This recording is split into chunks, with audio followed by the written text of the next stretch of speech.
কিয়ামতের ময়দানে সর্বপ্রথম বান্দার নামাজের হিসাব হবে। কিসের হিসাব হবে বলেন? নামাজের হিসাব হবে। সর্বপ্রথম বান্দার নামাজ, যেই বান্দার নামাজটা পরিপূর্ণভাবে হয়ে যাবে, ঠিক মতো আদায় করতে পারবে, যেই বান্দার নামাজটা সম্পূর্ণভাবে সুন্দরভাবে সম্পূর্ণরূপে হয়ে যাবে, কিয়ামতের ময়দানে আল্লাহ পাক রব্বুল আলামিন ওই বান্দার হিসাবটাকে সহজ করে দিয়ে বলেন সুবহানাল্লাহ।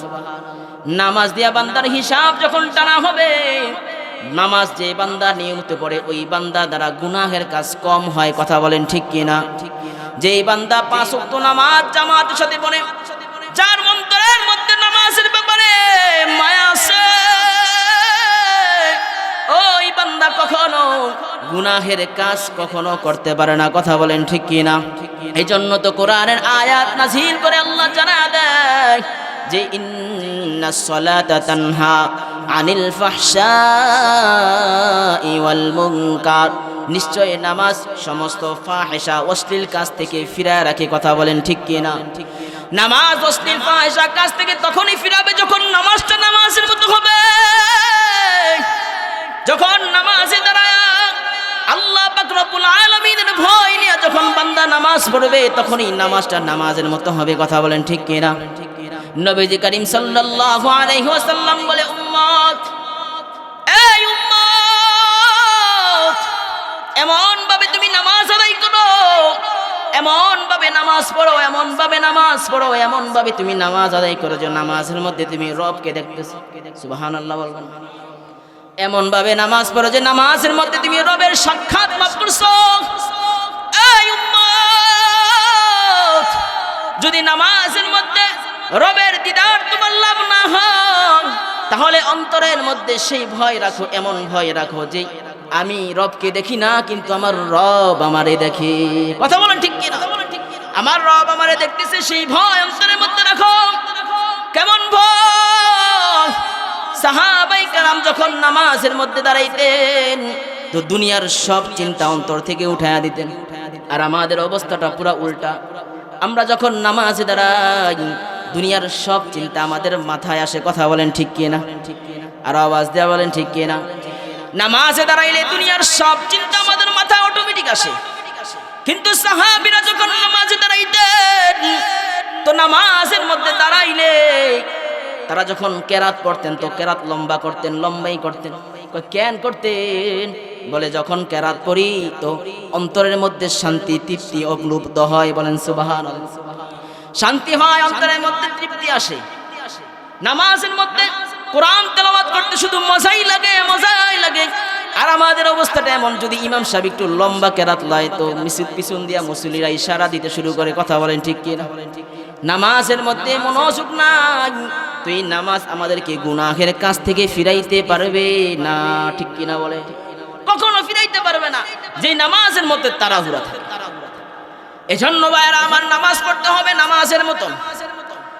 এই নামাজকে প্রতিষ্ঠিত করার জন্য আল্লাহর নবী সাল্লাল্লাহু আলাইহি ওয়াসাল্লাম তার জীবনে বহুত কষ্ট করে গেছে। এই নামাজের জন্য নবীজি তার জীবনে বহুত কষ্ট করে গেছে। আল্লাহর নবী সাল্লাল্লাহু আলাইহি ওয়াসাল্লাম একবার হুদুদে হারামের মধ্যে নামাজের মধ্যে দাঁড়াইছেন। ইসলামের প্রথম যুগের কাহিনী।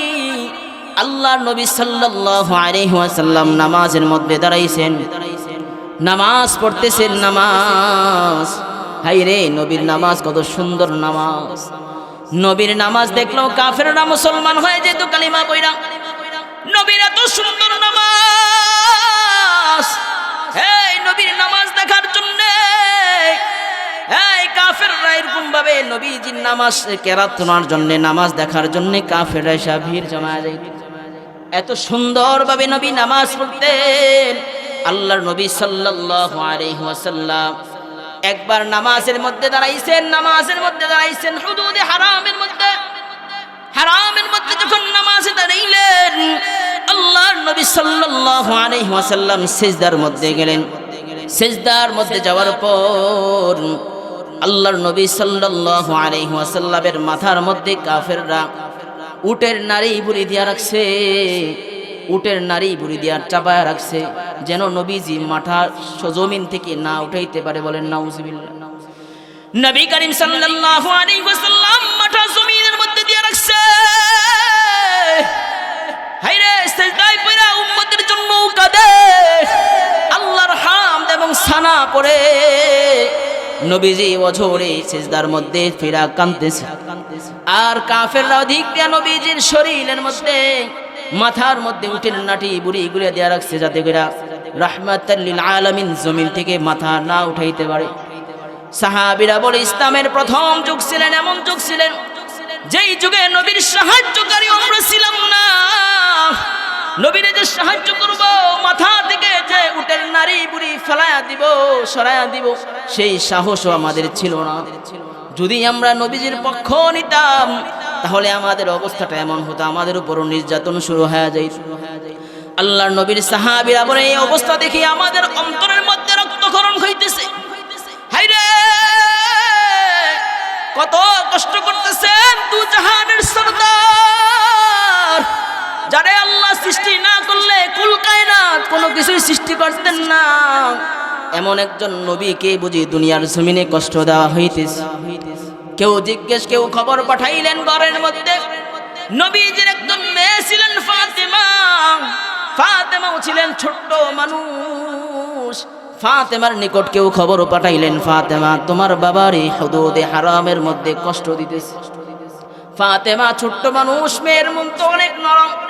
ফাতেমা দৌড়ে হুদুদে হারামের মধ্যে যায়, আর যা বলে আইরে আমার বাবার তো কোনো দোষ নাই, আমার বাবা তো কোনো অপরাধ করে নাই, আমার বাবা তো কারোর সাথে মিথ্যা কথাও বলে না, আমার বাবা এমন একজন দামি মানুষ, আমার বাবা তো আমানতের খেয়ানত করে না। হায়রে আমার বাবা জীবনে তো এমন কোন রেকর্ড নাই যে রেকর্ডের কারণে আমার বাবারে কষ্ট দিবা। আমার বাবা হলো সবচেয়ে উত্তম ওয়ালা আখলাক ওয়ালা চরিত্রওয়ালা মানুষ। আল্লাহ কোরআনের মধ্যে ঘোষণা করেন লাকাদ খালাকনাল ইনসানা ফি আহসানি তাকওয়িম। আল্লাহ নবী সাল্লাল্লাহু আলাইহি ওয়াসাল্লামের ব্যাপারে ঘোষণা করেন, এই নবী আপনাকে সমস্ত উম্মতের জন্য বড় আপনার চরিত্রকে সুন্দর করে পাঠাইলাম, উত্তম আখলাকওয়ালা চরিত্রওয়ালা বানায়া পাঠাইলাম, এত সুন্দর কইরা আমি আল্লাহ আপনাকে পাঠাইলাম। ফাতেমা বলে আমার বাবার কোনো দোষ নাই, আমার বাবার কোনো অপরাধ নাই, হায়রে তোমরা কেন আমার বাবারে এত পরিমাণে কষ্ট দিতেছো? ফাতেমা ছোট্ট মানুষ, ফাতেমা অনেক কষ্ট করিয়া ফাতেমা তার বাবার মাথার উপর থেকে উটের নাড়ি ভুড়িগুলো সরায়া দিলেন। এই ফাতেমা চোখের পানি ফেলা ফেলা কান্দে, আর আল্লাহর নিকট বলে আল্লাহ আমার বাবা তো কোনো অপরাধ নাই, শুধুমাত্র ইসলামের দাওয়াত মানুষের নিকট পৌঁছায় দিছেন, নামাজের দাওয়াত মানুষের নিকট পৌঁছায় দিছেন, আল্লাহ আপনার একাত্মবাদের কথা মানুষের নিকট পৌঁছায় দিছেন। এই অপরাধী মুক্কার মানুষ আমার বাবার শত্রু হয়ে গেছে। আয় আল্লাহ, যারা আমার বাবারে নির্দোষ মানুষকে যারা কষ্ট দেয়, যারা আমার বাবারে কষ্ট দিয়েছে আল্লাহ, যারা আমার বাবার উপর হাত তুলেছে আল্লাহ আপনি তাদেরকে দেখে নিয়েন, কিয়ামতের ময়দানে আপনি তাদের বিচার করে নিয়েন। ফাতেমা আল্লাহর নিকট সেই বিচার দিছে। আল্লাহ নবী সাল্লাল্লাহু আলাইহি ওয়াসাল্লাম তার জিন্দেগীর মধ্যে করছে শুধুমাত্র নামাজ কায়েম করার জন্য আর উম্মতকে জান্নাতে নেওয়ার জন্য। আর আজকাল আমরা উম্মত হইয়া নবীর উম্মত হইয়া নামাজের হেফাজত করি না, কথা বলেন ঠিক কিনা? ঘরে ঘরে নামাজ নাই। আজকে ঘরে ঘরে তাকায় দেখেন, ঘরে ঘরে নামাজের কোনো আলো নাই, বাতি নাই। হায় হায়, ইসলামের কোনো ভালাই ঘরের মধ্যে নাই। এমনও ঘর আছে যেই ঘরের মধ্যে একবারও কোরআন তেলাওয়াত হয় না, কথা বলেন ঠিক কিনা? এমন ঘর আছে বছরে একবারও কোরআন তেলাওয়াত হয় না। এমন ঘর আছে যেই ঘরের বিবি নামাজ পড়ে না। হায় রে, এমন ঘর আছে যেই ঘরের সন্তানেরা নামাজ পড়ে না। এমনও বাবা আছে যেই বাবারা নামাজ পড়ে না। আজান দেয়া যখন মুয়াজ্জিন হাইয়া আলাস সালার আজান শোনায়, হাইয়া আলাস সালার ধ্বনি যখন মুয়াজ্জিন দেয়, তো বান্দা মসজিদের সামনে দিয়া যায়, কিন্তু মসজিদের মধ্যে যায় না। মুয়াজ্জিন ডাকে, হাইয়া আলাস সালাহ, নামাজের দিকে আসো, হাইয়া আলাল ফালাহ, কল্যাণের দিকে আসো। এই বান্দা মুয়াজ্জিন ডাকে, কিন্তু বান্দা শুনেও না, শোনার ভান ধরে ধরে যায়। আল্লাহ পাক রব্বুল আলামিন এদের ব্যাপারে কোরআনের আয়াত নাযিল করে জানায় দেয়, ওয়ালাকাদ যারানা লিজাহান্নামা কাসীরাম মিনাল জিন্নি ওয়াল ইনস লাহুম কুলুবুন লা ইয়াফকাহুনা বিহা ওয়া লাহুম আ'য়ুনুন লা ইউবসিরুনা বিহা ওয়ালাহুম আযানুন লা ইয়াসমাউনা বিহা উলাইকা কাল আনআমি বাল হুম আদল উলাইকা হুমুল গাফিলুন। আল্লাহ পাক রব্বুল আলামিন বলেন, ওয়ালাকাদ যারানা লিজাহান্নামা কাসীরাম মিনাল জিন্নি ওয়াল ইনস, জাহান্নামের মধ্যে অধিকাংশ জিন এবং মানুষ জাতি থাকবে।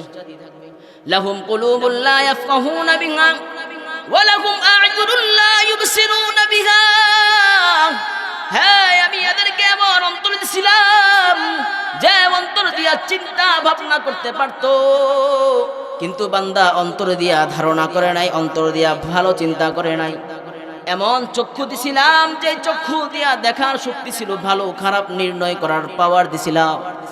এই বান্দা ভালোটা দেখাও ভালোটার দিকে যায় নাই, খারাপ জানে শুনে বুঝে এরপরও খারাপের দিকে গেছে বান্দা। ওয়ালাহুম আ'য়ুনুন লা ইউবসিরুনা বিহা ওয়ালাহুম আযানুন লা ইয়াসমাউনা বিহা। এমন কান দিছিলাম যেই কান দিয়া বান্দা ভালোটাও শুনতে পারতো, খারাপটাও শুনতে পারতো। বান্দা ভালোটা শুনে নাই, বান্দা খারাপের দিকে কান দিছে। এই হাই, ওয়ালাহুম আযানুন লা ইয়াসমাউনা বিহা উলাইকা কাল আনআমি বাল হুম আদল। আল্লাহ পাক রব্বুল আলামিন এদেরকে বলেন এরা হলো চতুষ্পদ জন্তু। কয় চতুষ্পদ জন্তু, শুধু তাই নয়, ওয়ালাহুম আযানুন লা ইয়াসমাউনা বিহা উলাইকা কাল আনআমি বাল হুম আদল। কয় শুধু চতুষ্পদ জন্তু বিষয়টা এমন নয়, বরং এরা চতুষ্পদ জন্তুর চেয়েও নিকৃষ্ট। বলেন নাউযুবিল্লাহ। চতুষ্পদ জন্তুর চেয়েও নিকৃষ্ট, কিন্তু আল্লাহ পাক রব্বুল আলামিন আমাদেরকে সর্বোত্তম করে বানাইছে। কথা বলেন ঠিক কিনা? আবার এই জাতির জন্য আল্লাহ ঘোষণা দেয় যে উত্তম তো তখনই থাকবে যতক্ষণ সে বান্দা আমার দ্বীনের পথে থাকবে। কথা বলেন ঠিক কিনা? যতক্ষণ ইসলামের পথে থাকবে, যতক্ষণ আমার কথা মানবে, যতক্ষণ আমার নবীর অনুসরণ করবে, ততক্ষণ বান্দা কি থাকবে? উত্তম জাতি, উত্তম থাকবে। আর যখনই আমার কথা থেকে বান্দা বের হয়ে যাবে, আমার হুকুম থেকে বের হয়ে যাবে, নবীর সুন্নাত থেকে বের হয়ে যাবে, ইসলামের বিরুদ্ধে যখন চলবে, তখনই আল্লাহ পাক রব্বুল আলামিন বলেন এই চতুষ্পদ জন্তুর চেয়ে নিকৃষ্ট। বলেন নাউযুবিল্লাহ। এখন আপনারা চতুষ্পদ জন্তুর চেয়ে নিকৃষ্ট হবেন না উত্তম জাতি হবেন? সবাই আওয়াজ দেয় বলেন। তো উত্তম জাতি হওয়ার জন্য কি করতে হবে? আল্লাহর হুকুম মানতে হবে। তো আল্লাহর হুকুম কিভাবে মানবেন? নামাজ না পড়া। কথা কি বুঝাইতে পারি না? নামাজ না পড়া মানবেন? নামাজ পড়া মানতে হবে কিনা বলেন? আল্লাহর হুকুম না মানলে কি আপনি উত্তম হতে পারবেন? আজ পর্যন্ত কেউ হয়েছে? দুনিয়ার জমিনে মানুষ ডিগ্রি অর্জন করে উত্তম হয়। দুনিয়াতে মানুষ বিভিন্ন পদে যাইয়া উন্নত হয়, বিভিন্ন পদ পাইয়া তাকে সম্মানিত অর্জন করে। কিন্তু আল্লাহ বলেন যাদের মধ্যে আমার মহাব্বত আছে, আমার প্রেম আছে, আমার ভালোবাসা আছে, ইসলাম যারা মানে পরিপূর্ণভাবে, যারা মুসলমান, প্রকৃতপক্ষে যারা মুসলমান, এদের সম্মান আমি আল্লাহ দুনিয়াও দিছি, আখিরাতে দিছি। বলেন সুবহানাল্লাহ। দুনিয়াও দিছি, আখিরাতে দিছি। দুনিয়ার মানুষ সম্মান নাও করতে পারে আপনাকে, কিন্তু আল্লাহ যদি সম্মান করে, দুনিয়ার মানুষ সম্মানের কোনো দাম নাই। দুনিয়ার মানুষ সম্মান করুক বা না করুক সেটা দেখার বিষয় না। আমার রব যদি আমাকে সম্মান করে, আর কিছু লাগে? আর কিছু লাগে? এজন্য রবের মুলাকাত পেতে হলে, এজন্য রবের ভালোবাসা পেতে হলে সর্বপ্রথম আমাদেরকে আল্লাহ পাক রব্বুল আলামিনের হুকুম মানতে হবে। কথা বলেন ঠিক কিনা? নামাজের পাবন্দি করতে হবে। আমরা তো সামান্য থেকে সামান্য অজুহাত দিয়া নামাজ ছেড়ে দেই, কিন্তু সাহাবায়ে কেরাম নামাজের ব্যাপারে এত গুরুত্ব দিতেন। নামাজ তাদের ব্যাপার, তাদের কাছে এমন ছিল, সাহাবায়ে কেরাম যখন মসজিদে যাইতেন, ঘরের মধ্যে যদি তাকে খোঁজার জন্য কেউ যাইতো, বিবিকে প্রশ্ন করতো, বিবি রে উমুকে বাড়িতে আসেনি? বলে না না বাড়িতে নাই। তো কোথায় আছে? মসজিদে গেছে। কখন আসবে? বলে মসজিদে গেছে। কখন আসবে বলতে পারি না। আর যদি শুনে যে বাজারে গেছে, কখন আসবে? একটু পরে চলে আসবে। কারণ জানে সে বাজার যে বেশিক্ষণ থাকবে না। কারণ আল্লাহর নবী সাল্লাল্লাহু আলাইহি ওয়াসাল্লাম হাদিসের মধ্যে বলছেন, সর্বোত্তম জায়গা হলো মসজিদ, আর সবচেয়ে নিকৃষ্ট জায়গা হলো বাজার। এই বান্দা, আমাদের জীবনের সাথে সাহাবায়ে কেরামের জীবন একটু মিল দেখান না। আমাদের জীবনের সাথে সাহাবায়ে কেরামের জীবন একটু মিলান। আমরা যখন বাজারে যাই, বিবিকে যা যদি খবর দেয় কখন আসবে, বিবি বলে বাজারে গেছে, কখন আসবে জানি না। রাতের 10টাও বাজতে পারে, 1টাও বাজতে পারে। কথা বলেন ঠিক কি না? আর যখন মসজিদে গেছে যদি বলে জুমার নামাজ পড়া, কয় সুন্নত পড়বে না, তাড়াতাড়ি চলে আসবে। ঠিক কি না বলে? হায় হায়, আমাদের অবস্থাটা পুরো উল্টা হয়ে গেছে। মসজিদে গেলে আমাদের মন বসে না, তাহলে বোঝেন ঈমানের কি অবস্থা। মসজিদে গেলে আর ভালো লাগে না।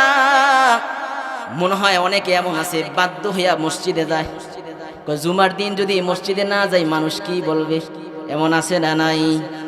হায় হায়, দেখাই না নামাজের কোনো লাভ আছে? দেখানোর জন্য যদি বান্দা নামাজ আদায় করে,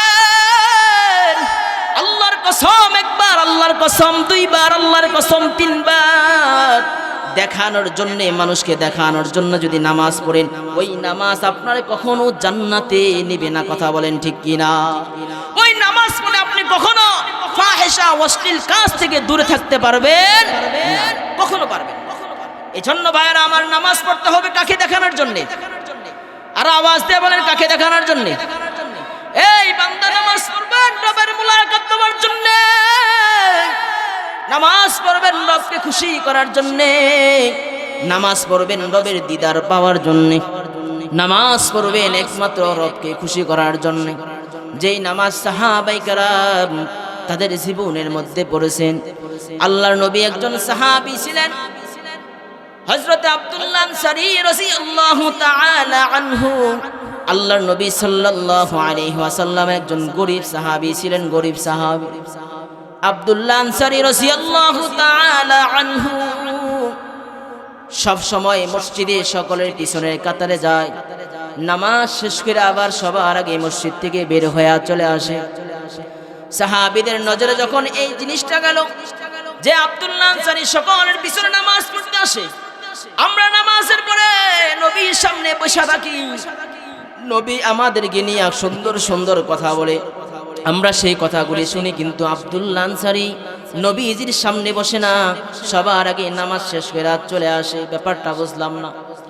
হযরত ওমর রাদিয়াল্লাহু তাআলা আনহু রাহমাতাল লিল আলামিন নবী আলাইহিস সালাতু ওয়াস সালামের নিকট এই সংবাদ দেওয়ার পর আল্লাহর নবী সাল্লাল্লাহু আলাইহি ওয়াসাল্লাম হযরত ওমর, আবু বকর, বেলালকে সাথে নিয়ে আব্দুল্লাহ আনসারী রাদিয়াল্লাহু তাআলা আনহুর বাড়িতে গেলেন।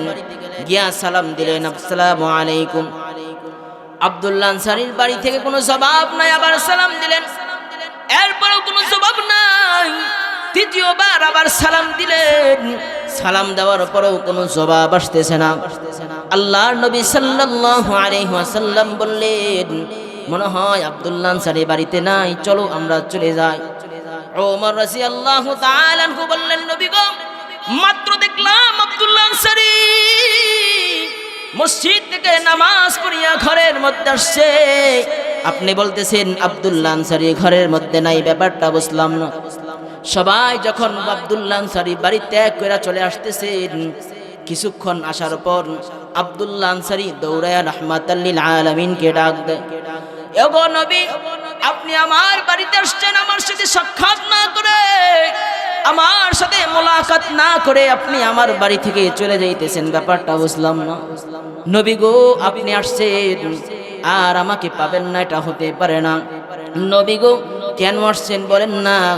আল্লাহর নবী সাল্লাল্লাহু আলাইহি ওয়াসাল্লাম বললেন, আব্দুল্লাহ, শুনতে পাইলাম তুমি নাকি মসজিদে সকলের পিছনে নামাজ পড়তে যাও, আবার নামাজ শেষ করে সকলের আগে চলে আসো, ব্যাপারটা বুঝলাম না, কারণটা কি? আব্দুল্লাহ আনসারী ওঝরে চোখের পানি ফেলা কান্না করে রাহমাতাল লিল আলামিন বলেন, আব্দুল্লাহ কেন কাঁদো, কেন কাঁদো? আব্দুল্লাহ আনসারী রাদিয়াল্লাহু তাআলা আনহু বলেন, নবী গো, বিশ্বাস করেন আমার ঘরের মধ্যে একটা মাত্র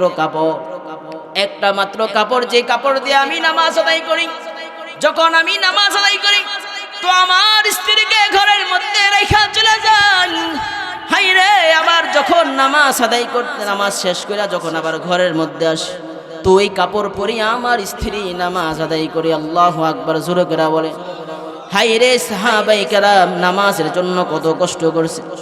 রাহমাতাল লিল আলামিন এই কথা শোনার পর ওঝরে কান্না করতেছেন, চোখের পানি ফেলা কান্না করতেছেন। হাই রে, এমন কষ্ট বুঝি আমার সাহাবীরা নামাজের জন্য করে। আল্লাহর নবী সাল্লাল্লাহু আলাইহি ওয়াসাল্লাম কাঁদতেছেন। আল্লাহর নবীর কান্না দেখিয়া ওমর দৌড়ে আসলেন। কি ব্যাপার, নবীজি কেন কাঁদতেছেন? নবীজির চোখের পানি কোনো সাহাবীরা বরদাস্ত করতে পারতেন না। নবী কাঁদবেন এটা কোনো সাহাবী সহ্য করতে পারতেন না। ওমর রাদিয়াল্লাহু তাআলা আনহু দৌড়ে আসলেন, বললেন, নবী গো, কেন চোখের পানি ফেলা কাঁদেন?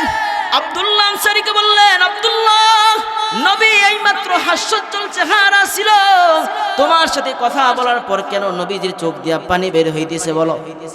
আব্দুল্লাহ বলেন, আমি তো এমন কোনো কথা বলি নাই যে কথার কারণে নবীজি কাঁদতে হবে। ওমর বলে, না আব্দুল্লাহ, বলো কি কথা বলছো? এই নবীর চোখের পানি কোন সাহাবী সহ্য করবে এমন কোন সাহাবী জমিনের মধ্যে ছিল না। রাহমাতাল লিল আলামিন ওঝরে কাঁদতেছে। ওমর রাদিয়াল্লাহু তাআলা আনহু যখন এই কথা জানতে পারলেন যে আব্দুল্লাহর ঘরের মধ্যে কোনো কাপড় নাই, আল্লাহর নবী সাল্লাল্লাহু আলাইহি ওয়াসাল্লাম বললেন, এই আবু বকর, আমার এই সাহাবী বড় গরীব, আমি শুধু এতটুকু জিনিস দেখা কান্না করলাম যে ঘরের মধ্যে একটা কাপড়, ওই একটা কাপড় যখন তার ছিল ওই কাপড় দিয়াও বান্দা নামাজ ত্যাগ করে না। আমার সাহাবী নামাজ ত্যাগ করে নাই। এই বান্দা তোমরা, এই সাহাবী তোমরা জানোনি এই নামাজের জন্য আমি নবীজি কত কষ্ট করছি। আমি নবীজি পেটের মধ্যে পাথর বাঁধছি। হাই রে, নামাজের জন্য আমি নবী আমার শরীর থেকে রক্ত পর্যন্ত ছড়াইছি। শিয়াবে আবি তালেবের মধ্যে আমি নবী বন্দী ছিলাম। হাই রে, আমার বিবি আমার মেয়েকে নিয়ে আমি শিয়াবে আবি তালেবের মধ্যে গৃহবন্দী ছিলাম। শুধুমাত্র ইসলামের দাওয়াত দিছি, নামাজের দাওয়াত দিছি, এই অপরাধে আমাকে গৃহবন্দী করে রাখছে আমার গোত্রের লোকেরা। হাই রে, জিন্দেগীর মধ্যে বহু কষ্ট করছি। আল্লাহর নবী সাল্লাল্লাহু আলাইহি ওয়াসাল্লাম ওঝরে কান্না করতেছেন। আব্দুল্লাহ বলেন, নবী গো, আমার অবস্থাটা এমন, আজকে কয়েকদিন যাবত আমার ঘরের মধ্যে খাবার নাই, আমার চুলার মধ্যে আগুনও জ্বলে না। শুধু নবীজি তাই নয়, বরং আমার সন্তানেরা না খেয়া তারা জমিনের মধ্যে গড়াগড়ি করতেছে। গো নবী, কত পরিমাণে কষ্ট আমার সন্তানেরা করতেছে, আমরাও না খেয়া রয়েছি, এরপরও কাউকে বলি না, কাউকে জানাই না। আল্লাহর নবী সাল্লাল্লাহু আলাইহি ওয়াসাল্লাম সাহাবীদেরকে সাক্ষী রেখা বলেন, সাহাবীরা শোনো, আমার আব্দুল্লাহ আনসারী আমার মনকে জয় করে নিছে, কষ্ট করে নামাজ আদায় করছে। মনে রাখো, আমার আব্দুল্লাহ আনসারী জান্নাতের মালিক হয়ে গেছে। বলেন সুবহানাল্লাহ। আল্লাহর নবীর সাহাবীরা জিন্দেগীর মধ্যে বহু কষ্ট করছে। আর আমাদের ঘরের মধ্যে যদি তাকানো হয় তাহলে দেখা যায় ঘরের মধ্যে কাপড় কম না বেশি। এমনও মানুষ আছে ডজনকে ডজন কাপড়। কথা বলেন ঠিক কিনা? এই বান্দা, এত পরিমাণে কাপড় থাকা সত্ত্বেও নামাজের কোনো খবর নাই। কথা বলেন ঠিক কিনা? এত পরিমাণে কাপড় থাকা সত্ত্বেও কাউকে যদি জিজ্ঞেস করে, ভাই নামাজের সময় হয়েছে, মসজিদে আসেন, ওই বান্দা কি বলে? বলে, হুজুর আমার কাপড়টা ভালো নাই, আছে না নাই? এমন কথা কয় কিনা? বলে, হাই হাই মুসলমান, এত এত কাপড় থাকার পরও যদি বলে যে কাপড় ভালো নাই, তাহলে আপনার মতো কপাল পরা মুসলমান আর কেউ নেই। এজন্য আমার আসুন আমরা নামাজের ব্যাপারে যত্নবান হই, পারবো তো ইনশাআল্লাহ।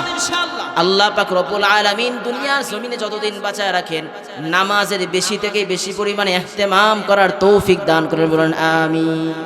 বেশি পরিমাণে নামাজের হেফাজত করতে পারি আল্লাহ জীবনে, সেই তৌফিক আল্লাহ আমাদেরকে দান করেন, বলেন আমিন। আর জিন্দেগির মধ্যে আল্লাহর হুকুমকে সবচেয়ে বেশি প্রাধান্য দিতে হবে, পারবো তো ইনশাআল্লাহ। নবীর সুন্নাহ মুআফিক দিয়ে জীবনকে গঠন করব।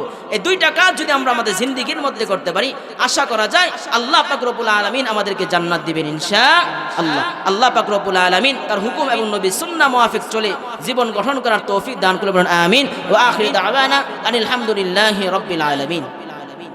আল্লাকা ইল্লা রাহমাতাল লিল আলামিন। আমি আমার প্রিয় হাবিব, আমি আমার প্রিয় নবী, আমার হাবিব, আমার বন্ধু, আমার নবী জনাবি মুহাম্মদুর রাসূলুল্লাহ সাল্লাল্লাহু আলাইহি ওয়াসাল্লামকে সারা দুনিয়ার জন্য, সারা পৃথিবীর জন্য, আমি আল্লাহর যত কুল কায়নাত আছে সমস্ত জগতের জন্য আমার হাবিব, আমার বন্ধু জনাবে মুহাম্মদুর রাসূলুল্লাহ সাল্লাল্লাহু আলাইহি ওয়াসাল্লামকে রহমত হিসাবে আমি আল্লাহ কবুল করলাম, বলেন সুবহানাল্লাহ। আল্লাহ পাক রব্বুল আলামিন আমার নবীকে বড় রহমত করে পাঠাইছেন। এই বান্দা পৃথিবীর যুগে আল্লাহ পাক রব্বুল আলামিন 1 লক্ষ মতান্তরে 2,24,000 পয়গম্বর এই পৃথিবীর বুকে পাঠিয়েছেন মানুষের হেদায়েতের জন্য, মানুষের হেদায়েতের জন্য, ইসলামের দাওয়াত মানুষের নিকট পৌঁছানোর জন্য আল্লাহ পাক রব্বুল আলামিন অনেক অনেক নবী রাসূল প্রেরণ করেছেন। কোন নবী রাসূলের ব্যাপারে আল্লাহ এই কথা বলেন নাই যেই নবীকে আমি সারা দুনিয়ার জন্য রহমত করে পাঠাইলাম, বরং আল্লাহ পাক রব্বুল আলামিন নবীদেরকে পাঠিয়েছেন কোন একটা জাতির জন্য, কোন একটা গোত্রের জন্য, হয়তো কোন একটা দেশের জন্য বা কোন একটা রাষ্ট্রের জন্য। কিন্তু আমার আপনার নবীকে আল্লাহ পাক রব্বুল আলামিন আল্লাহর যত সৃষ্টি জগৎ আছে সমস্ত সৃষ্টি জগতের মধ্যে সর্বশ্রেষ্ঠ করে বানাইছে, বলেন সুবহানাল্লাহ। সর্বশ্রেষ্ঠ করে আল্লাহ পাক রব্বুল আলামিন আমার আপনার নবীর বানাইলেন। এই বান্দা দুনিয়াতে অনেক নবী আছে, কোন নবীর ব্যাপারে সুসংবাদ আল্লাহ দেয় নাই।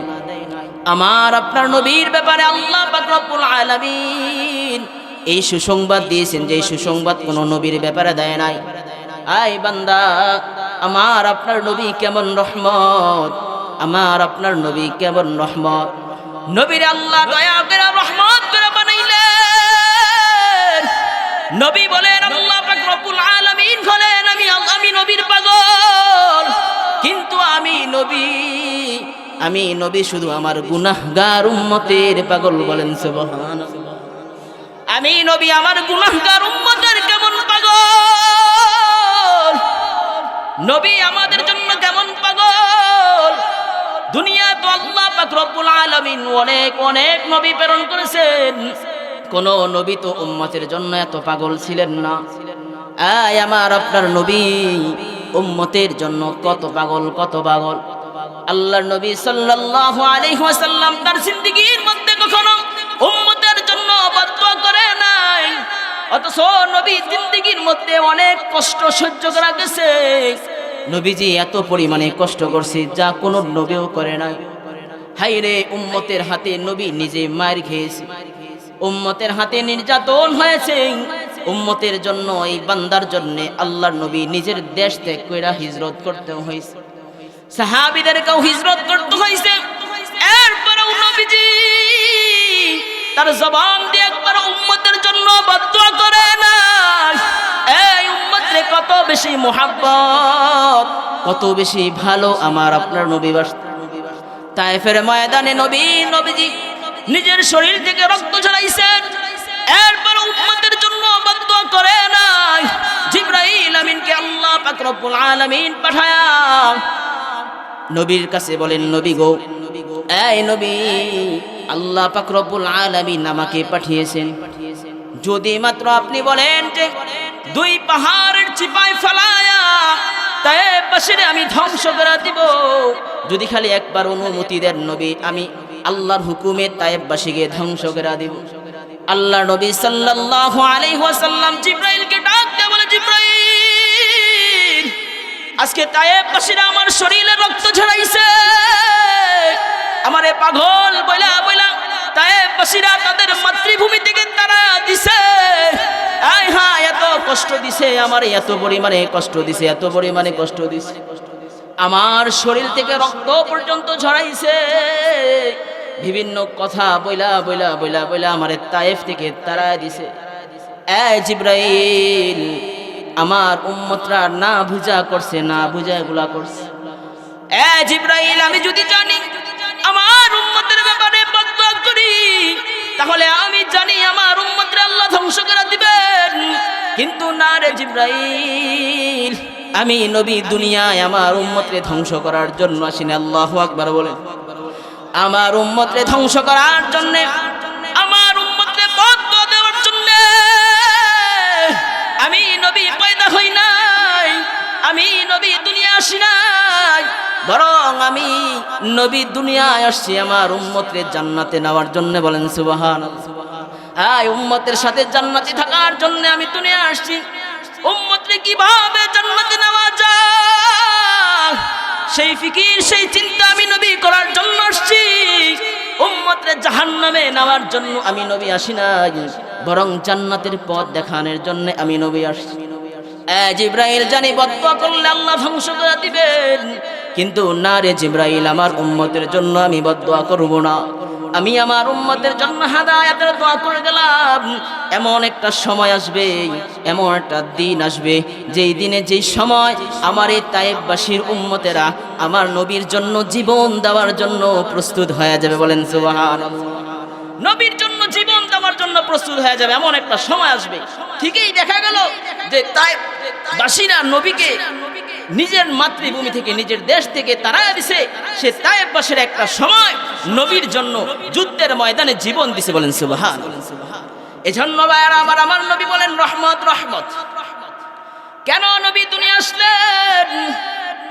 রহমত কেমন রহমত? নবীজি সাল্লাল্লাহু আলাইহি ওয়াসাল্লাম যখন মৃত্যুবরণ করেন, তখন উম্মতের জন্য ফিকির করা গেছে। উম্মতের কি উপায় হবে, উম্মতের কি উপায় হবে, সেই চিন্তায় নবী মগ্ন ছিলেন, শুধুমাত্র নবী উম্মতের জন্য। দুনিয়ায় নবী যেমন উম্মতের পেরেশানি ছিলেন, কিয়ামতের ময়দানে, হাসরের ময়দানে উম্মতের জন্য নবী নিজের চোখের পানি ফেলবেন আল্লাহর আদালতে দাঁড়ায়া। এই উম্মতের জন্য নবীজি এত পরিমাণে চোখের পানি ফেলবেন। হাদিসের মধ্যে আসছে, যেদিন কিয়ামতের ময়দান কায়েম হয়ে যাবে, হিসাবের মাঠ কায়েম হয়ে যাবে,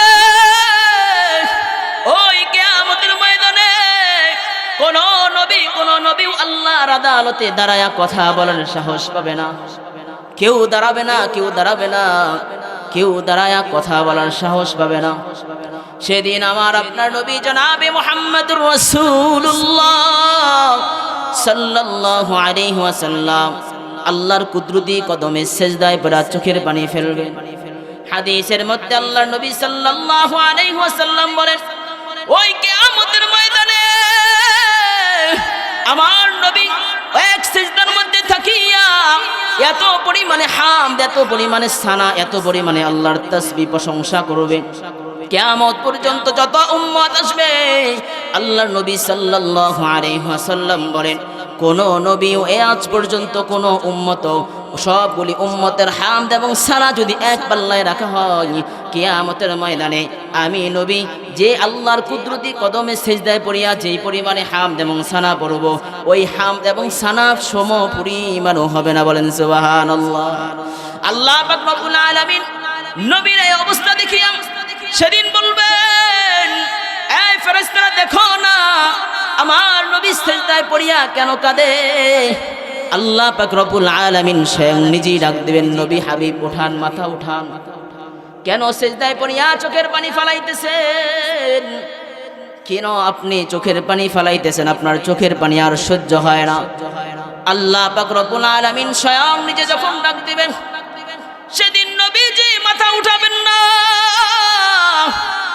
আর আল্লাহকে বলবেন, আল্লাহ আমি মাথা মাথা উঠাবো, তবে যদি আমার গুনাহগার উম্মতের ব্যাপারে ফিকির করতে দেন, সুপারিশের যদি হুকুম দেন, তাহলে আমি মাথা উঠাবো। আল্লাহ পাক রব্বুল আলামিন বলবেন, হাবিব আজকে আপনি যা বলবেন, আপনি যার ব্যাপারে সুপারিশ করবেন, আমি আল্লাহ তাকে জান্নাত দিয়া দিব। বলেন সুবহানাল্লাহ। আল্লাহর নবী সাল্লাল্লাহু আলাইহি ওয়াসাল্লাম বলেন, দুনিয়াতে আল্লাহ অনেক নবী প্রেরণ করেছেন, সব নবীকে একটা দাওয়াত, একটা দোয়া করার পারমিশন দিয়েছিলেন, সেটাকে বলা হয় মুস্তাজাবুদ দাওয়া। যেই দোয়াটা করার সাথে সাথে আল্লাহ কবুল করে নেন। দুনিয়ার জমিনে সব নবীরা সেই দোয়াটা করে নিছে। আল্লাহর নবী সাল্লাল্লাহু আলাইহি ওয়াসাল্লাম বলেন, আমি দুনিয়ায় সেই দোয়াটা করি নাই। আমি কিন্তু তায়েফের ময়দানে মার খেয়েছি, এরপরও দোয়া করি নাই। আমি কিন্তু উহুদের ময়দানে দাঁত মুবারক শহীদ করেছি, এরপরও দোয়া করি নাই। আমি কিন্তু খন্দকের যুদ্ধে কষ্ট করেছি, এরপরও দোয়া করি নাই। আমি কিন্তু নিজের মাতৃভূমি হয়াতে সন্তান হয়েছি, এরপরও কিন্তু আমি উম্মতের জন্য দোয়া করি নাই, বদদোয়া করি নাই। আমি এই দোয়াটা কিয়ামতের ময়দানের জন্য রেখে দিয়েছি। আল্লাহর নবী সাল্লাল্লাহু আলাইহি ওয়াসাল্লাম বলেন, সেদিন সেই দোয়াটা আল্লাহ